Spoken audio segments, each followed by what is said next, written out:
That was some Champions League final. I'll have to admit, I was surely thinking that was gonna be a disappointment that PSG was gonna rout out Arsenal, but I didn't expect Arsenal to have such a defensive structure.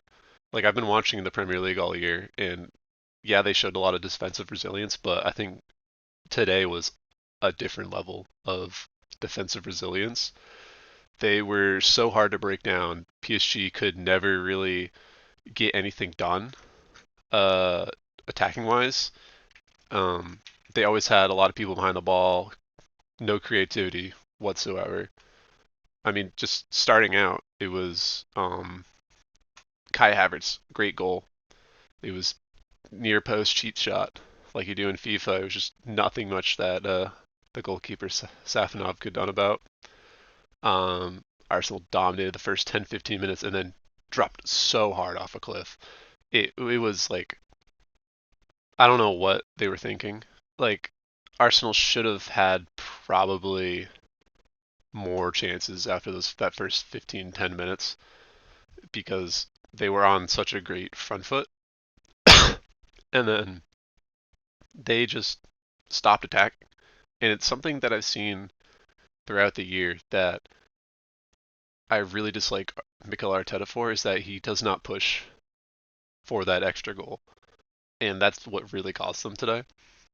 That they got that goal and then they kept pushing a little bit and then Arteta was like, all right, low man block, ultimate haram ball, nothing can get through. And it did work. It took until what? Yeah, the 65th minute when Mascara just had a stupid attack, penalty. I mean, he's lucky not to have been sent off, and there was a chance that Saka could have given a pen earlier, like like not this one. Where is it? Yeah, right here.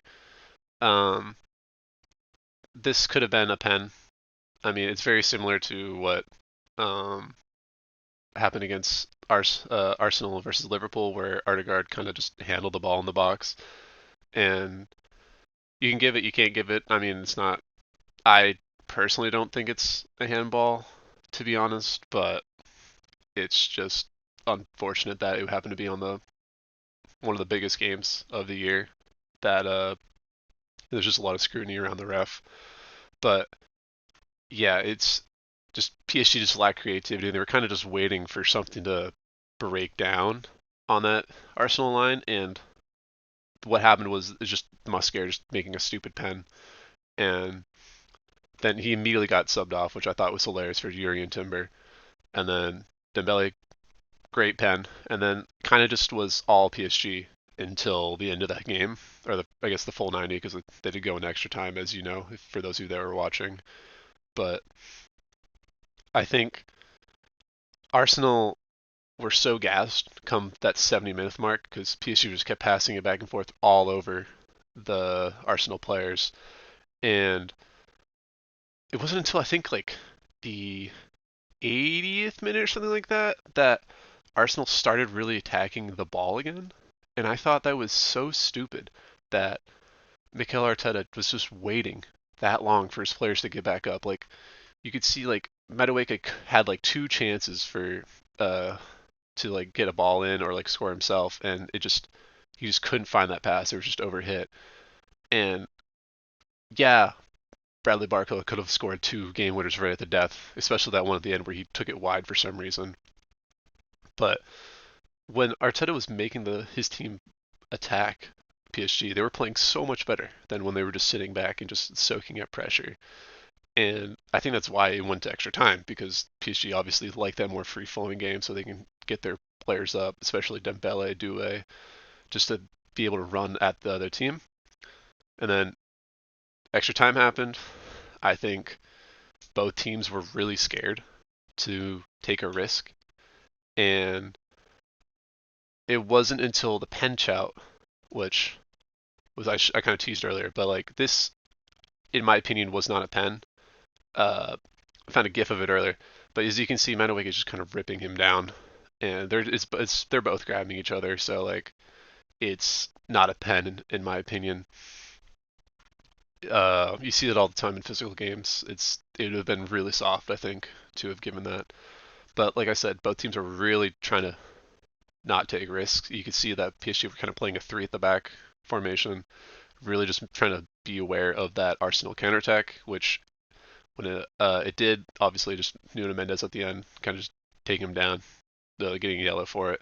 And that's just what ended up just having to do, so they didn't have to worry about that front three of Arsenal being really quick. And then it kind of flipped near the end of extra time where PSG were the more gas team, unlike Arsenal in the full 90. That it kind of really showed that PSG were just out of ideas and were just kind of running back and forth and just really tiring themselves out versus the really disciplined uh, setup that Arsenal had, where they just structured themselves about not moving that much, making only smart challenges, and kind of just waiting for PSG to make a bad pass, which they did quite a bit near the end when they were trying to take risks. But then the pens, man, I think even as a neutral watching that, my heart was pumping a lot, and I think some of those pens are really good. I was watching them. My mom was like, "Why do the goalkeepers always keep diving to the one side?" And I think just even like everyone, even on the field, was just super tense. And there were some great pens, but Eze, Gabriel, just smash it into the fucking net, man. There's no reason to do that stupid run up, shuffle, stop, kind of half swing your leg and then full swing your leg. Just run up and smash it. Let's see if I can find it here. Yeah. They kind of just let the um they just let PSG kind of just or not PSG, what am I saying? They both just let themselves down by running up and then you stop. Your body's going to kind of lean back a little bit as you adjust with your weight from stopping so much and you're going to blaze it over. Both Eze and yeah, really doing that. And I think it is karmic. Honestly, it's very hilarious. I'm sure a lot of people online have probably said about how karma has finally brought justice onto Gabriel for the terrorism he has brought onto attackers throughout the Premier League season, which I thought was hilarious. But I mean, to be honest, I think it was a good game. Snooze fest from like the 20, 30-minute moment until the pen. It was just Arsenal just kind of 9 men, 10 men behind the ball, and then just waiting for their counterattack, which they got maybe once or twice uh, and a half. Um, I think subbing off your captain Odegaard, which was kind of weird in the moment. I thought he was having good link-up play with Kai Havertz, and I think he should have played a bit longer. Obviously, you just got scored on. You kind of needed to shuffle things around, try to get something going. But I don't think Eze did all that much. I think Martinelli was pretty potent. Victor Gyökeres when he came on was pretty strong. Madueke was really good when he came on. Zubimendi, don't think I've ever saw him really do anything in extra time. He was just kind of a body to bring fresh legs.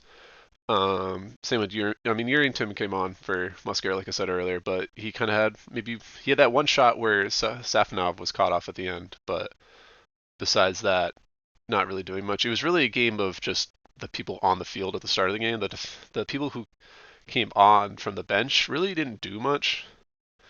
Like case in point, Bradley Barcola, he came on, wasted two golden opportunities right at the end of full time before they went to extra time, and Gonzalo Ramos came on for Dembele, who was cramping up at the end of the 90 and kind of just didn't do much. So it really was just the people on the field making the most impact, and then they kind of just waned as it got tired, which kind of ended up being the reason why nothing really happened in extra time. But yeah, now all the players are focused on now for the World Cup, which will be coming up in 12 days now. So we're all looking forward to it. Yeah, haram bow down.